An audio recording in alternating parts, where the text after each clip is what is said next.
Hi there, everyone. Kim Crumpus here, and it's Friday, the day after the huge move on the dollar that we saw in the Forex market in the New York session. And I want to talk about those trades now that I've had the evening to recover from the big trading day we had, and to think about how I can show you best what we do at the Price Action Traders Institute and how we trade. So let's go ahead and get into it.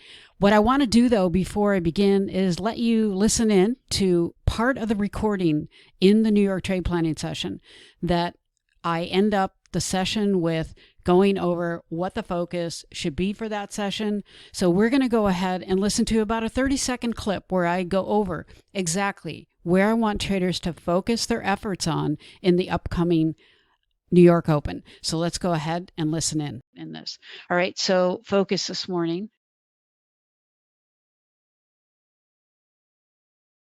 USD powerhouse, strong. Okay. And then the yens are weakening. Okay. But mainly it's this dollar strength. And we want to see this. I want to see this continue on the open this morning. All right, so if you had been one of the Patty Traders, Price Action Traders Institute traders, you would have left that session knowing that the focus should have been on the strength of the US dollar. We wanted to see it accelerate and continue into the New York Open. So let's talk about $3 trades, the euro, the dollar yen, and the pound. Now, there were several other trades that I just didn't even take. I didn't have the bandwidth to take, but these are the focus of my trading efforts this morning. The first trade that we're looking at, euro dollar.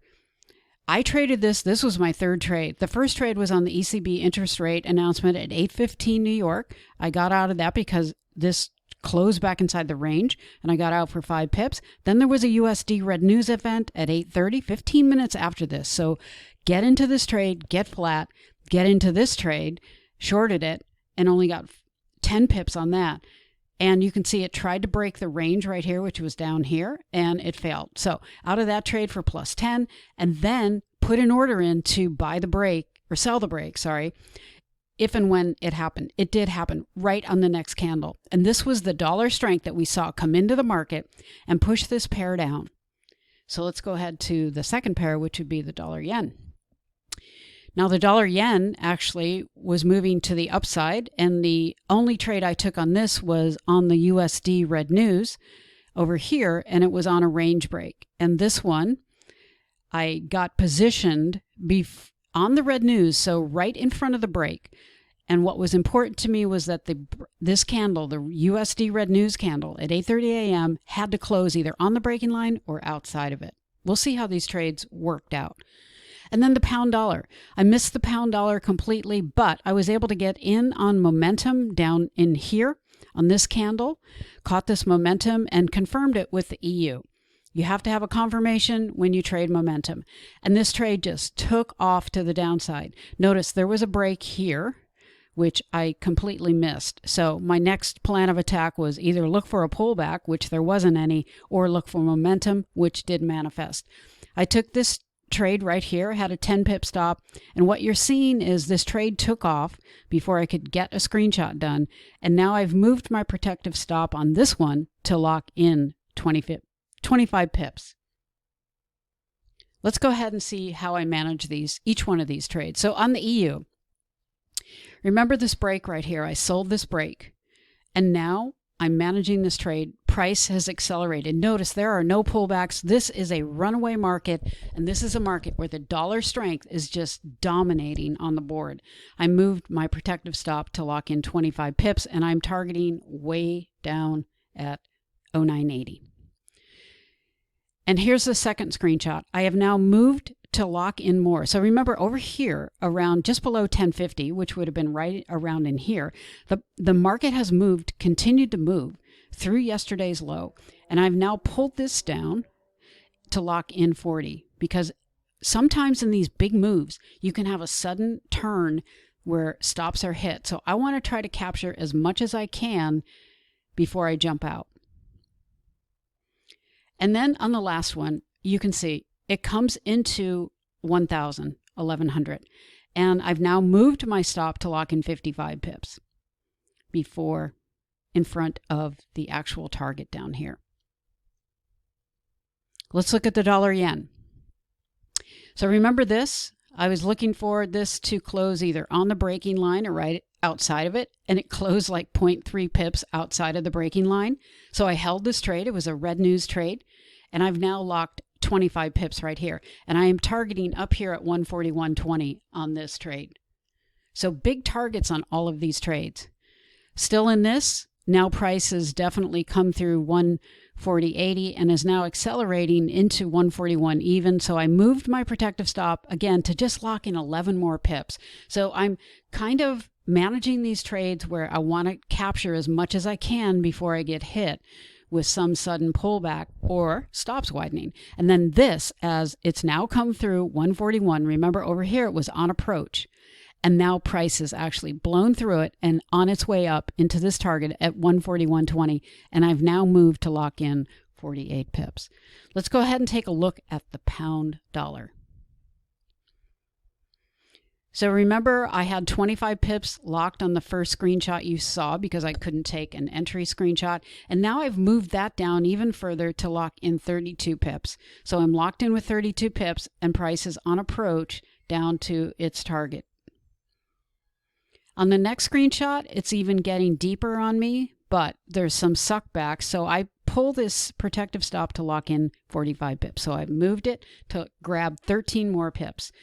And then finally, I pulled it down again another 5 pips to lock in 50 because it's just not really accelerating down towards this target. Now we're going to see what happens to all of these. So on this one, the range breakout trade, it actually hit my protective stop for 55 pips. So it didn't make it to my target before hitting my protective stop. Eventually it did make it to target, but I was already taken out of the market. And on the dollar yen, this one, remember this one, red news trade? This one did come all the way up to this target at 141.20 and hit it for 76 pips. And then finally, the GU, remember this one? This was the entry shot. This momentum trading hit my protective stop also, did not come all the way down to this target at plus 70, but took me out for 50. So on the total of all of these trades, this is what I got. 70 pips total. So that's 5 plus 10 plus 15, 70, just on the euro. I got 76 on this to the upside. Remember on this red news trade, look at what happened later when I was able to take this screenshot. The market's just totally reversed. And on the pound dollar, I had traded another trade for 10 pips after my protective stop was hit for 50. So I got a total of 60 pips on the pound. So you can see that 70 plus 60 plus 76 equals the 206. And that was just from these 3 trades. My entire day, I think, was 216 or 214. We'll see on the couple screenshots from here. But these were the bulk of my trades. There was a couple losses that I took. I think I took 2 losses for 22 pips, but this was the bulk of my trade. But you know what? It's great if I can say that I can trade this, but can you trade this? Can other members in the group trade it? And the answer is absolutely yes. Look at Ed. He far outperformed me. He did 337 pips just yesterday. He said this was definitely a record day for me. Great end to the month. Have a great weekend. And look what he did. He took 75 on the dollar yen news. He was in the same trade I was. He took 75 on the GU. Did way better than I did. He took 71 on the RBO. Did again better than I did. He took the Swiss, which was a huge mover, for 70 pips. He took the AU, also 25 pips, and he took the New Zealand. So all these dollar pairs just really added up for Ed. Congratulations, Ed. That was an incredible day. And then Shay. Shay had a phenomenal day too. He had 207 pips. He had 6 wins and 2 losses. He said, keep pressing if you can. I couldn't anymore.